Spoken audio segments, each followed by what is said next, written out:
Hi hello. So இந்த வீடியோவில் நம்ம என்ன பார்க்க போகிறோம் அப்படின்னா டெஸ்ட் நம்பர் 3க்கான எக்ஸ்ப்ளனேஷன் தான் பார்க்க போகிறோம். டிஎன்பிஎஸ்சி குரூப் 2 அண்ட் 2ஏக்கு பார்த்தீங்கன்னா நம்ம அகாடமி சார்பாக ஃப்ரீயாக நம்ம டெஸ்ட் பேட்ச் கண்டக்ட் பண்ணிகிட்ருக்கோம். இது பார்த்தீங்கன்னா 3வது டெஸ்ட்டுக்கான கொஷின் பேப்பர். இந்த கொஷினுக்கான ஒரு எக்ஸ்ப்ளனேஷன் தான் நம்ம பார்க்க போகிறோம். டோட்டலாக இந்த கொஷின் பேப்பரில் 100 கொஷின் இருக்குது. ஸோ நம்ம 100 கொஷினுக்குமே எக்ஸ்ப்ளனேஷன் பார்க்க போகிறது கிடையாது. 100 கொஸ்டினில் ஒரு 20லிருந்து 25 கொஸ்டினுக்கு மட்டும் நம்ம எக்ஸ்ப்ளனேஷன் பார்க்கலாம். ஏன்னா 100 கொஸ்டினுக்கும் நம்ம எக்ஸ்ப்ளனேஷன் பார்த்தோன்னா அப் டு பார்த்திங்கன்னா நமக்கு 1 ஹவருக்கு மேலே ஆகிடும். அதனால ரொம்ப முக்கியமான ஒரு 20லிருந்து 25 கொஸ்டினுக்கான எக்ஸ்ப்ளனேஷன் மட்டும் நம்ம பார்க்கலாம். இந்த கொஸ்டின் பேப்பரை எப்படி டவுன்லோட் பண்ணுறது ப்ரோ அப்படின்னா டிஸ்கிரிப்ஷனில் லிங்க் கொடுத்துருக்கேன். கிளிக் பண்ணிங்கன்னா நீங்கள் டேரெக்டாகவே டவுன்லோட் பண்ணிக்கலாம். ஸோ இது மட்டும் இல்லாமல் test number 1, test number 2, so இது பார்த்தீங்கன்னா டெஸ்ட் நம்பர் 3 டெஸ்ட்டுக்கான கொஸ்டின் பேப்பருமே டிஸ்கிரிப்ஷனில் கொடுத்துருக்கேன். நீங்கள் ஈஸியாக டவுன்லோட் பண்ணிக்கலாம். இது வரைக்கும் நான் இந்த டெஸ்ட் பேட்சில் ஜாயின் பண்ணல ப்ரோ, இப்போ நான் பண்ணிக்கலாமா அப்படின்னு கேட்டால் கண்டிப்பாக நீங்கள் ஜாயின் பண்ணிக்கலாம். அதே மாதிரி டெலகிராம் சேனலுக்கான லிங்க்குமே டிஸ்கிரிப்ஷனில் அப்டேட் பண்ணிட்டேன். ஸோ நீங்கள் டெலகிராமில் ஜாயின் பண்ணிக்கிட்டு டெஸ்ட்டு ஈஸியாக அட்டன் பண்ணிக்கலாம். ஸோ இப்போது நம்ம வீடியோக்குள்ளே போகலாம். ஃபஸ்ட்டு கொஸ்டின் பாருங்கள். ஸோ இதுதான் சித்தர்கள் பொருந்தி வாழும் கொல்லிமலை சேர்ந்திருந்த நாடெல்லாம் எனும் அடிகளை இயற்றியவர் அப்படிங்கிறத கொடுத்துருக்கோம்.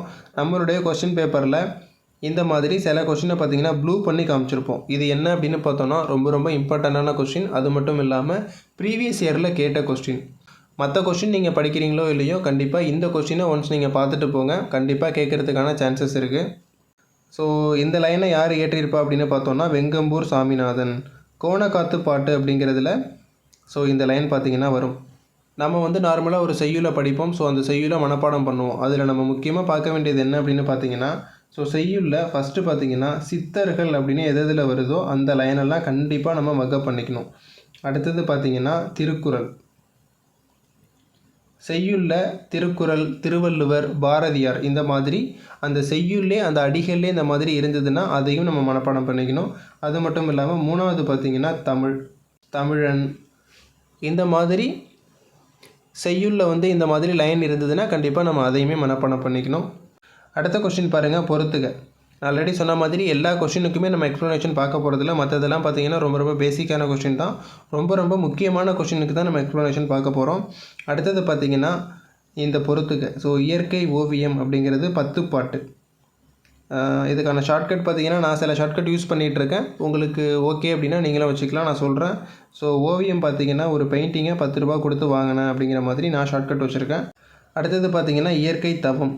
ஸோ இயற்கை தவம் பார்த்திங்கன்னா சிந்தாமணி, சிந்தாமல் தவம் இருக்கணும். ஸோ சித்தர்கள் அதே மாதிரி முனிவர்கள்லாம் தவம் இருப்பாங்க, சிந்தாமல் ஒரே இடத்துல இருந்து தவம் இருப்பாங்க. அதனால தான் பார்த்திங்கன்னா ஸோ இயற்கை தவம் பார்த்திங்கன்னா சிந்தாமணி இந்த மாதிரி நான் ஷார்ட்கட் வச்சுருக்கேன். அடுத்தது பார்த்திங்கன்னா இயற்கை பரிணாமம். ஸோ இதற்காக பார்த்திங்கன்னா கம்பராமாயணம் நம்ம எல்லாருக்குமே தெரியும். ஸோ நம்ம எதையாவது பறிக்கணும் அப்படின்னா கம்பை தான் யூஸ் பண்ணுவோம். மேலே இருக்கிற ஏதாவது ஒரு இதை நம்ம பறிக்கிறதுக்கு கம்பை யூஸ் பண்ணுவோம். ஸோ அதனால் கம்பால் தான் பறிக்க முடியும். அதனால் பார்த்திங்கன்னா இயற்கை பரிணாமம், கம்பராமாயணம். நெக்ஸ்ட்டு பாருங்கள் இயற்கை அன்பு, பெரிய புராணம் நம்ம எல்லாருக்குமே தெரியும். ஸோ அன்பாக இருக்கிறவங்களுக்கு பெரிய மனசு இருக்கும். இதுதான் இதற்கான ஷார்ட்கட்டு. ஸோ இதுபடி பார்த்தோன்னா ஆன்சர் பார்த்திங்கன்னா சி வரும். 3142 இதுதான் பார்த்திங்கன்னா ஆன்சர். அடுத்த கொஸ்டின் பாருங்கள், 17வது கொஸ்டின். கீழ்கண்ட கூற்றுகளில் தவறானது எது எவை அப்படிங்கிறத கேட்டிருக்காங்க. கடம்பர் என்னும் கடற்கொள்ளையர்களை சேர மன்னர்கள் அடக்கினர் அப்படிங்கிறத கொடுத்துருக்காங்க. ஸோ சேரர்கள் தான் பார்த்திங்கன்னா அடக்கியிருப்பாங்க. ஃபஸ்ட்டு ஸ்டேட்மெண்ட்டு கரெக்டு தான். அடுத்து பாருங்கள், முத்து, யானை தந்தங்கள், பட்டு, மணி போன்றவை இறக்குமதி செய்யப்பட்டன அப்படிங்கிறத கொடுத்துருக்காங்க. ஸோ இது பார்த்திங்கன்னா நம்ம இறக்குமதி பண்ணியிருக்க மாட்டோம், ஏற்றுமதி தான் பண்ணியிருப்போம். அதனால் இந்த ஸ்டேட்மெண்ட்டு தப்பு. ஸோ இதன்படி நம்ம ஆன்சர் பார்த்தோம் அப்படின்னா தவறானது தான் கேட்டிருக்காங்க. 2 மட்டும் தவறானது. ஸோ இதுதான் இதற்கான ஆன்சரு. ஸோ அடுத்த கொஸ்டின் பாருங்கள், 19. ரொம்ப முக்கியமான கொஸ்டின்ங்க. ஸோ நம்ம எக்ஸ்பெக்ட் பண்ணலாம் இதை.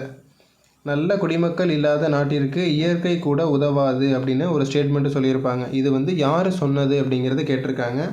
ஸோ இது பார்த்திங்கன்னா அயோத்திதாசர் கூற்று. அயோத்திதாசர் பார்த்திங்கன்னா நிறைய கூற்றுக்கள் சொல்லியிருப்பார்.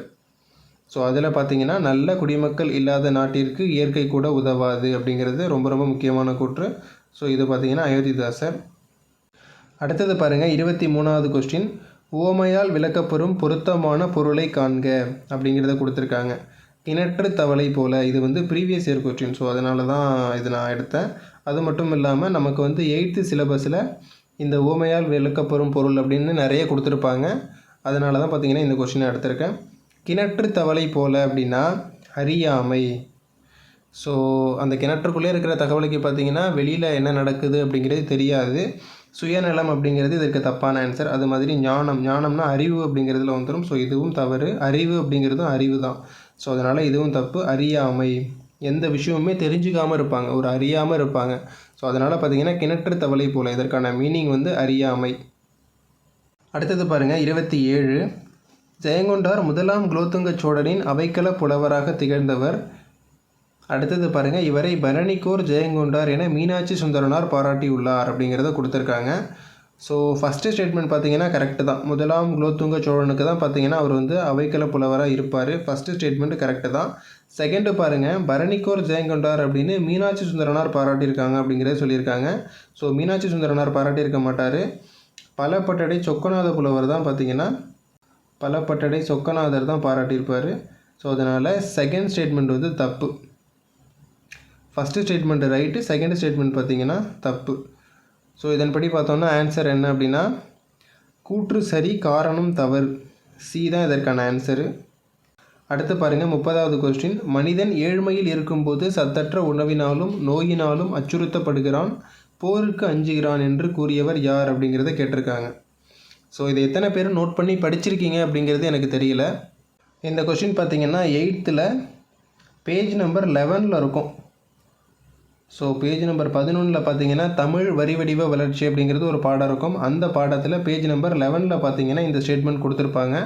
எப்படின்னு பார்த்தீங்கன்னா பழைய டைப்ரைட்டரில் பார்த்தீங்கன்னா இதை டைப் பண்ணி கொடுத்துருப்பாங்க. ஸோ அதில் இருக்கும், மனிதன் ஏழ்மையில் இருக்கும்போது சத்தற்ற உணவினாலும் நோயினாலும் அச்சுறுத்தப்படுகிறான், போருக்கு அஞ்சுகிறான் அப்படிங்கிறது யார் சொல்லியிருப்பாங்கன்னா இந்திரா காந்தி பார்த்தீங்கன்னா ஒரு உரையாற்றியிருப்பாங்க, அதில் சொல்லியிருப்பாங்க. ஸோ இதனால் இதற்கு ஆன்சர் பார்த்தீங்கன்னா இந்திரா காந்தி தான் கரெக்டான ஆன்சரு. Question number 37. வேற்றுமை வகை கண்டறிந்து எழுதுக அப்படிங்கிறது கொடுத்துருக்காங்க. பாவை வந்தால் அப்படிங்கிறது கொடுத்துருக்காங்க. ஸோ பாவை அப்படிங்கிறது எழுவாய்.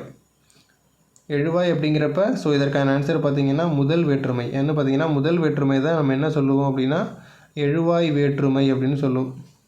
அடுத்து 41வது கொஸ்டின் பாருங்கள்.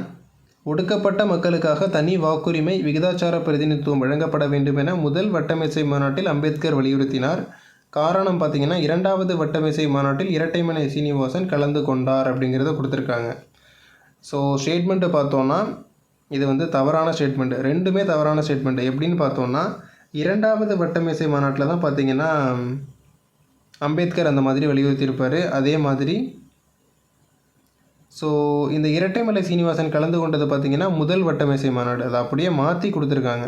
ஸோ இந்த முதல் வட்டமேசை மாநாடு இங்கே வரணும், 2வது அப்படிங்கிறது இங்கே வரணும். ஸோ அதனால் பார்த்தோன்னா ரெண்டுமே தவறு, கூற்றும் தவறு, காரணமும் தவறு. ஏ தான் இதற்கான ஆன்சரு. அடுத்தது பாருங்கள் கொஸ்டின் நம்பர் 68. கந்தர் கலிவெண்பா இயற்றிய புலவர் வாழ்ந்த காலம். ஸோ பார்த்திங்கன்னா கந்தர் கலிவெண்பாவை ஒரு புலவர் இயற்றியிருக்காரு, அவர் வாழ்ந்த காலம் என்ன அப்படிங்கிறத கேட்டிருக்காங்க. நம்ம எல்லாருக்குமே தெரியும், கந்தர் கலிவெண்பாவை இயற்றியது யாருன்னு பார்த்திங்கன்னா குமரகுருபரர். ஸோ அதுதான் பார்த்திங்கன்னா கொஞ்சம் இன்டைரக்டாக கேட்டிருக்காங்க. ஸோ குமரகுருபரர் தான் கந்தர் கலிவெண்பாவை இயற்றியிருப்பார். அவர் வாழ்ந்த காலம் அப்படின்னு பார்த்தீங்கன்னா 17வது நூற்றாண்டு. ஸோ அடுத்தது கொஸ்டின் நம்பர் 69 பாருங்கள். உடனிகழ்ச்சி பொருளில் வரும் வேற்றுமை அப்படிங்கிறத கேட்டிருக்காங்க. நம்ம எல்லாருக்குமே தெரியும் ஆன்சர் பார்த்திங்கன்னா 3ஆம் வேற்றுமை. 3ஆம் வேற்றுமை உறுப்புகள் அப்படின்னு பார்த்தோன்னா ஆளு, ஆண், ஒடு, ஓடு, இதெல்லாம் பார்த்திங்கன்னா 3ஆம் வேற்றுமை உறுப்புகள். இதில் இந்த ஒடு, ஓடு அப்படிங்கிறது தான் பார்த்திங்கன்னா உடனிகழ்ச்சி பொருளில் வரும். ஸோ அதனால் உடனிகழ்ச்சி பொருளில் பயின்று வேற்றுமை அப்படின்னு கேட்டால் 3ஆம் வேற்றுமை. அடுத்தது பாருங்கள் 73வது கொஸ்டின். ஸோ ஜியு போப் திருக்குறளை ஆங்கிலத்தில் மொழிபெயர்த்து வெளியிட்ட ஆண்டு அப்படிங்கிறத கேட்டிருக்காங்க. கண்டிப்பாக நம்ம இந்த கொஸ்டினை எக்ஸ்பெக்ட் பண்ணலாங்க. நான் ஆல்ரெடி சொல்லியிருக்கேன், நம்ம படிக்கும்போது திருக்குறள் அப்படின்னு வந்தாலே நிச்சயமாக நம்ம அதை வந்து மனப்பாடம் பண்ணிக்கணும். அதுவும் ஜியு போப் பார்த்திங்கன்னா ரொம்ப ரொம்ப முக்கியமான ஒரு அறிஞர். ஸோ தமிழுக்கு நிறைய பேர் சிறப்பு செஞ்சுருப்பாங்க. அதில் பார்த்திங்கன்னா இந்த ஜியு போப் அப்படிங்கிறவர் ரொம்ப ரொம்ப முக்கியமானவர். ஸோ இவர் வந்து திருக்குறளை ஆங்கிலத்தில் மொழிபெயர்த்து வெளியிட்ட ஆண்டு அப்படிங்கிறத கேட்டிருக்காங்க. கிட்டத்தட்ட ஒரு 40 வருஷம் பார்த்திங்கன்னா திருக்குறளை படிச்சிருப்பார். ஸோ அதற்கு அப்புறமா அவர் போயிட்டு திருக்குறளை நமக்கு வந்து டிரான்ஸ்லேஷன் பண்ணி இங்கிலீஷில் கொடுப்பார். எந்த வருஷத்தில் அப்படின்னு பார்த்தீங்கன்னா 1886. ஸோ இதுதான் பார்த்திங்கன்னா அதற்கான சரியான விடை. 1886 தான் பார்த்திங்கன்னா அவர் வந்து திருக்குறளை மொழிபெயர்த்து நமக்கு கொடுத்துருப்பார். அடுத்ததாக பார்த்தோன்னா 75வது கொஸ்டின். அம்புஜத்தம்மாள் பற்றிய கூற்றுகளில் சரியானது எது அப்படிங்கிறத கேட்டிருக்காங்க. காந்தியடிகளால் தென்னாட்டின் ஜான்சி ராணி என அழைக்கப்பட்டார் அப்படிங்கிறது ஃபஸ்ட்டு ஸ்டேட்மெண்ட்டு. 1964 பத்மஸ்ரீ விருது கொடுத்துருக்காங்க அப்படிங்கிறத சொல்லியிருக்காங்க. ஸோ ஸ்டேட்மெண்ட் படி பார்த்தோன்னா ஃபஸ்ட்டு ஸ்டேட்மெண்ட் தப்பு. ஏன்னு பார்த்தீங்கன்னா தென்னாட்டின் ஜான்சி ராணி பார்த்தீங்கன்னா அஞ்சலை அம்மாவில் தான் நம்ம சொல்லுவோம். ஸோ காந்தியடிகள் என்ன பண்ணியிருப்பாருன்னா அஞ்சலை அம்மாவில் தான் தென்னாட்டின் ஜான்சி ராணி அப்படிங்கிறத சொல்லியிருப்பார். அம்புஜத்தம்மாள் பார்த்தீங்கன்னா காந்தியடிகளால் தத்தெடுக்கப்பட்ட மகள் அப்படின்னு சொல்லுவாங்க. ஸோ தத்தெடுக்கப்பட்ட மகள் இவங்க தான் பார்த்தீங்கன்னா அம்புஜத்தம்மாள். அதனால் ஃபஸ்ட்டு ஸ்டேட்மெண்ட்டு தப்பு. செகண்ட் ஸ்டேட்மெண்ட்டு 1964 பத்மஸ்ரீ அவார்டு கொடுத்துருக்காங்க அப்படிங்கிறத சொல்லியிருக்காங்க. ஸோ இது பார்த்திங்கன்னா கரெக்டான ஸ்டேட்மெண்ட்டு தான். தாமரை திரு விருது பார்த்திங்கன்னா ஸோ தமிழில் தாமரை திரு அப்படிங்கிறத சொல்லுவோம். இது பார்த்திங்கன்னா 1964 கொடுத்துருப்பாங்க. சரியானது அப்படிங்கிறது தான் கேட்டிருக்காங்க. 2 மட்டும் சரியானது. ஸோ 1 தப்பு 2 சரி. அப்போனா ஆன்சர் பார்த்தோன்னா 2 மட்டும். இதுதான் ஆன்சரு. ஸோ அடுத்த கொஸ்டின் பாருங்கள், 77வது கொஸ்டின். ரொம்ப முக்கியமான கொஸ்டினுங்க. இந்த கொஸ்டினுமே ரொம்ப முக்கியமானது. அது மட்டும் இல்லாமல் இந்த கொஸ்டின் பார்த்திங்கன்னா எக்ஸ்பெக்டட் கொஸ்டினுங்க. நிச்சயமாக நம்ம வந்து இந்த கொஸ்டினை எதிர்பார்க்கலாம். நான் எதிர்பார்க்குறேன். ஸோ எப்படிங்கிறது தெரியல. பாருங்கள், பிரித்து எழுதுக. தாய்மையன் பிறனை அப்படிங்கிறத கொடுத்துருக்காங்க. இதை எப்படி நம்ம பிரிக்கணும் அப்படின்னு பார்த்தீங்கன்னா ஆன்சர் பார்த்தீங்கன்னா இதுக்கு வந்து பி தான் ஆன்சரு. தாய்மை ப்ளஸ் அன்பின் ப்ளஸ் தனை, இதே மாதிரி தான் நம்ம வந்து இதை வந்து பிரிக்கணும். மற்றதெல்லாம் பார்த்திங்கன்னா தப்பு. ஸோ ஆன்சர் பார்த்திங்கன்னா இதற்கு வந்து பி தான் கரெக்டான ஆன்சரு. அடுத்த கொஸ்டின் பாருங்கள், 79வது கொஸ்டின். இல் எனும் வேற்றுமை உறுப்பு 5ஆம் மற்றும் 7ஆம் வேற்றுமைகளில் உண்டு அப்படிங்கிறத சொல்லியிருக்காங்க. அடுத்தது பாருங்கள், இடப்பொருளில் வந்தால் 5ஆம் வேற்றுமை என்றும் நீங்கள் பொருளில் வந்தால் 7ஆம் வேற்றுமை என்றும் கொள்ள வேண்டும் அப்படிங்கிறத கொடுத்துருக்காங்க. ஸோ வேற்றுமை உறுப்புகள் பார்த்தோம் அப்படின்னா ஐ, ஆல், கு, இன், அது, கண். ஸோ இதுதான் பார்த்திங்கன்னா வேற்றுமை உறுப்புகள். இதில் வந்து 1ம் 8ம் பார்த்திங்கன்னா வேற்றுமை உறுப்புகள் கிடையாது அப்படிங்கிறத சொல்லியிருக்கோம். 2ஆம் வேற்றுமை உறுப்பு பார்த்திங்கன்னா ஐ, 3 ஆல், 4 கு, 5 பார்த்திங்கன்னா இன்னு, 6 அது, 7 பார்த்திங்கன்னா கண். இதில் அவங்க என்ன சொல்லியிருக்காங்க அப்படின்னா இல் என்னும் வேற்றுமை உறுப்பு 5, 7 ரெண்டுலேயுமே உண்டு அப்படிங்கிறத சொல்லியிருக்காங்க. ஸோ ஃபஸ்ட்டு ஸ்டேட்மெண்ட் பார்த்திங்கன்னா கரெக்டு தான். அடுத்தது பார்த்திங்கன்னா இடப்பொருளில் வந்தால் 5ஆம் வேற்றுமை என்றும் நீங்கள் பொருளில் வந்தால் 7ஆம் வேற்றுமை என்றும் அப்படிங்கிறத கொடுத்துருக்காங்க. ஸோ அப்படியே மாற்றி கொடுத்துருக்காங்க, வேறு ஒன்றும் இல்லை. இடப்பொருளில் வந்தால் அது பார்த்திங்கன்னா 7ஆவது வேற்றுமை. அதே மாதிரி நீங்கள் பொருளில் வந்தால் அது வந்து 5ஆவது வேற்றுமை. அதனால் ஃபஸ்ட்டு ஸ்டேட்மெண்ட்டு ரைட்டு, செகண்ட் வந்து தப்பு. ஸோ இதன்படி பார்த்தோன்னா ஆன்சர் வந்து கூற்று சரி காரணம் தவறு, ஏ தான் ஆன்சரு. அடுத்தது கொஸ்டின் நம்பர் 85 பாருங்கள். வரபதி ஆட்கொண்டான் என்ற வள்ளல் பெருமகனால் ஆதரிக்கப்பெற்ற புலவர் அப்படிங்கிறத கேட்டிருக்காங்க. ஆன்சர் பார்த்திங்கன்னா வில்லிபுத்தூரார். இவரை தான் பார்த்திங்கன்னா வரபதி ஆட்கொண்டான் அப்படிங்கிறவர் ஆதரிச்சிருப்பார். ஸோ இவர் எழுதின நூல் பார்த்திங்கன்னா வில்லி பாரதம், நம்ம எல்லாருக்குமே தெரியும். ஸோ வில்லி பாரதம் அப்படிங்கிற நூலை தான் பார்த்திங்கன்னா இவர் எழுதியிருப்பார். இவரை வந்து வரபதி ஆட்கொண்டான் ஆதரிச்சிருப்பார். ஸோ அடுத்தது கொஸ்டின் நம்பர் 93 பாருங்கள். ஆறுமுக நாவலர் முதலில் இலக்கண வலுவற்ற தூய்மையான எளிய தமிழ் உரைநடையை கையாண்டார் அப்படிங்கிறத கொடுத்துருக்காங்க. ஸோ ஃபஸ்ட்டு ஸ்டேட்மெண்ட்டு கரெக்டு தான். வசன நடை கைவந்த வல்லாளர் என பெருஞ்சித்திரனார் பாராட்டியிருக்காரு அப்படிங்கிறத கொடுத்துருக்காங்க. ஸோ பெருஞ்சித்திரனார் பார்த்திங்கன்னா தவறு. பெருஞ்சித்திரனார் அந்த மாதிரி பாராட்டியிருக்க மாட்டார். யார் இந்த வார்த்தையை சொல்லியிருப்பாங்க அப்படின்னா பரிதிமார் கலைஞர் தான் சொல்லியிருப்பார்.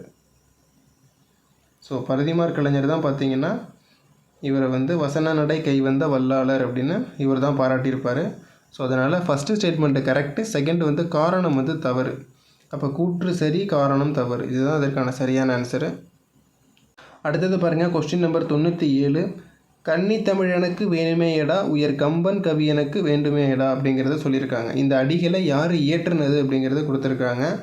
நான் ஆல்ரெடி சொல்லியிருக்கேன், நீங்கள் செய்யுளை எப்படி படிக்கணும் அப்படின்னு. செய்யுளில் பார்த்தீங்கன்னா தமிழ் அப்படிங்கிறது வந்தால் நம்ம கண்டிப்பாக அதை படிச்சிடணும். அதே மாதிரி திருக்குறள் அப்படின்னு வந்ததுன்னா நம்ம அதையும் படிச்சிடணும். நெக்ஸ்ட்டு பார்த்திங்கன்னா சித்தர்கள் அப்படின்னு வந்தாலும் கண்டிப்பாக நம்ம படிச்சிடணும் அப்படிங்கிறத சொல்லியிருக்காங்க. கன்னி தமிழனுக்கு வேணுமேயடா உயர் கம்பன் கவியனுக்கு வேணுமேயடா அப்படின்னு யார் சொல்லியிருப்பா அப்படின்னு பார்த்தோன்னா சச்சிதானந்தன். சச்சிதானந்தனுமே பார்த்திங்கன்னா நமக்கு சிலபஸில் கிடையாது, பட் இருந்தாலும் நமக்கு புக்கில் இருக்குது. ஸோ ஒன்ஸ் ரீட் பண்ணி வச்சுக்கோங்க. தென் இவர் எங்கே பிறந்திருப்பார் அப்படின்னு பார்த்தீங்கன்னா இலங்கை நாட்டை சேர்ந்தவர். அதே மாதிரி இலங்கையில் பருத்திச்சேரி அப்படிங்கிற ஊரில் பிறந்திருப்பார். ரொம்ப ஒரு முக்கியமான ஒரு கவிஞர். அதனால் சச்சிதானந்தமும் ரொம்ப முக்கியம். இவர் தான் பார்த்திங்கன்னா யாழ்ப்பாண காவியத்தை ஏற்றிருப்பார். நம்ம இதில் கொஸ்டினில் கேட்டிருப்போம், யாழ்ப்பாண காவியம் அதை இயற்றினவர் யார் அப்படின்னு பார்த்தீங்கன்னா இந்த சச்சிதானந்தன் இயற்றியிருப்பார். அடுத்து பாருங்கள் கொஸ்டின் நம்பர் 99, மன்னிப்பு எம்மொழிச்சொல் அப்படிங்கிறது ரொம்ப ரொம்ப முக்கியமானது. ஸோ 2019 நினைக்கிறேன். ஸோ 2019 குரூப் 4ல் இந்த கொஷின் வந்து நமக்கு கேட்டிருந்தாங்க. இதை பற்றி நிறைய மீம்லாம் சொல்லியிருந்தாங்க. ஸோ ரமணா படத்தில் வந்து விஜயகாந்த் சொல்லியிருப்பார் மன்னிப்பு அப்படிங்கிறது தமிழ் அப்படின்னு. ஸோ அது பார்த்திங்கன்னா ரொம்ப ரொம்ப தவறான ஆன்சர். மன்னிப்பு அப்படிங்கிறது உருது மொழிச்சொல். அடுத்த கொஷின் பாருங்கள், 100வது கொஷின். ஸோ கடைசி கொஷினுக்கு நம்ம வந்துட்டோம். கிட்டத்தட்ட ஒரு 20லேருந்து 25 கொஷின் வரைக்கும் நம்ம எக்ஸ்ப்ளனேஷன் பார்த்துருக்கோம். எல்லாமே பார்த்திங்கன்னா ரொம்ப ரொம்ப முக்கியமான கொஷின். ஸோ எல்லாத்தையுமே நீங்கள் மனப்பாடம் பண்ணிக்கோங்க. ஆல்ரெடி சொன்ன மாதிரி கொஸ்டின் பேப்பர் நான் டிஸ்கிரிப்ஷனில் அப்டேட் பண்ணிவிட்டேன், நீங்கள் டவுன்லோட் பண்ணிக்கலாம். பாவனார் பற்றிய கூறுகளில் தவறானது எது அப்படிங்கிறத கேட்டிருக்காங்க. ஸோ ஃபஸ்ட்டு ஸ்டேட்மெண்ட் பாருங்கள், எனக்கு வறுமை உண்டு, மனைவி மக்கள் உண்டு, அவற்றோடு மானமும் உண்டு என்று கூறியவர் அப்படிங்கிறத கொடுத்துருக்காங்க. ஃபஸ்ட்டு ஸ்டேட்மெண்ட் வந்து கரெக்டு தான். மாந்தர் தோற்றமும் தமிழர் மரபும் எனும் தலைப்பில் உலக தமிழ் மாநாட்டில் உரையாற்றினார் அப்படிங்கிறத கொடுத்துருக்காங்க. ஸோ இந்த ஸ்டேட்மெண்ட்டுமே பார்த்திங்கன்னா கரெக்டு தான். இவங்க பார்த்திங்கன்னா தவறானது கேட்டிருக்காங்க. இதில் எதுவுமே தவறானது கிடையாது, ரெண்டுமே சரி தான். அதனால் எதுவும் இல்லை, இதுதான் பார்த்திங்கன்னா ஆன்சரு. ஸோ இது பார்த்திங்கன்னா ஒரு உரையாற்றியிருப்பார். எப்படின்னா தன்னோட நிலையிலிருந்து அவர் வந்து பணி நீக்கம் பண்ணியிருப்பாங்க. அப்போ பார்த்திங்கன்னா இந்த ஸ்டேட்மெண்ட்டை சொல்லியிருப்பார். மாந்தர் தோற்றம் அப்படிங்கிற இது பார்த்திங்கன்னா இது வந்து ஒரு சொற்பொழிவாற்றியிருப்பார். எங்கே அப்படின்னா முதல்ல உலக தமிழ் மாநாடு நடக்கும். ஸோ முதல் உலக தமிழ் மாநாட்டில் மாந்தர் தோற்றமும் தமிழர் மரபும் அப்படிங்கிற இந்த பேரில் பார்த்திங்கன்னா ஒரு மிகப்பெரிய ஒரு சொற்பொழிவாற்றியிருப்பார். அதில் தான் பார்த்திங்கன்னா இந்த பாவனாரை பற்றி எல்லாருக்குமே தெரிய வந்திருக்கும். ஸோ ரொம்ப ரொம்ப ஒரு முக்கியமானது இந்த ஹெட்லைன். ஸோ என்ன பேரில் அவர் வந்து உரையாற்றினார் அப்படிங்கிறது பார்த்திங்கன்னா நமக்கு டிஎன்பிஎஸ்சியில் ப்ரீவியஸ் இயரில் கேட்டிருக்காங்க. அதாவது முதல் உலக தமிழ் மாநாட்டில் வந்து பாவனார் வந்து உரையாற்றினார். அவர் உரையாற்றிய அந்த உரையோட பெயர் என்ன அப்படிங்கிறத கேட்டிருக்காங்க. மாந்தர் தோற்றமும். ஸோ பார்த்தோன்னா மாந்தர் தோற்றமும் தமிழர் மரபும், இதுதான் பார்த்திங்கன்னா அந்த உரையோட பேர். இப்போ பார்த்தா எல்லாமே பார்த்திங்கன்னா ரொம்ப ரொம்ப இம்பார்ட்டண்ட்டான கொஸ்டின். கண்டிப்பாக எல்லாத்தையுமே நீங்கள் ஒன்ஸ் ரீட் பண்ணிக்கோங்க. அடுத்தது நமக்கு 4th டெஸ்ட்டு என்ன அப்படின்னு பார்த்தீங்கன்னா, அடுத்து பார்த்திங்கன்னா 4வது மாதிரி தேர்வு என்னைக்கு அப்படின்னு பார்த்தீங்கன்னா 14ஆம் தேதி நம்ம கண்டக்ட் பண்ணுறோம். சிலபஸ் பார்த்திங்கன்னா 9th Tamil old and new book. கண்டிப்பாக படிச்சுட்டு அட்டென்ட் பண்ணுங்கள் 14ஆம் தேதி. இது வரைக்கும் இந்த டெஸ்ட்டில் ஜாயின் பண்ணாதவங்க டெலகிராம் சேனலுக்கான லிங்க்கு கொடுத்துருக்கேன், நீங்கள் ஜாயின் பண்ணிக்கோங்க. நம்ம அடுத்தடுத்து நிறைய வீடியோவில் பார்க்கலாம். தேங்க்ஸ் ஃபார் வாட்சிங்.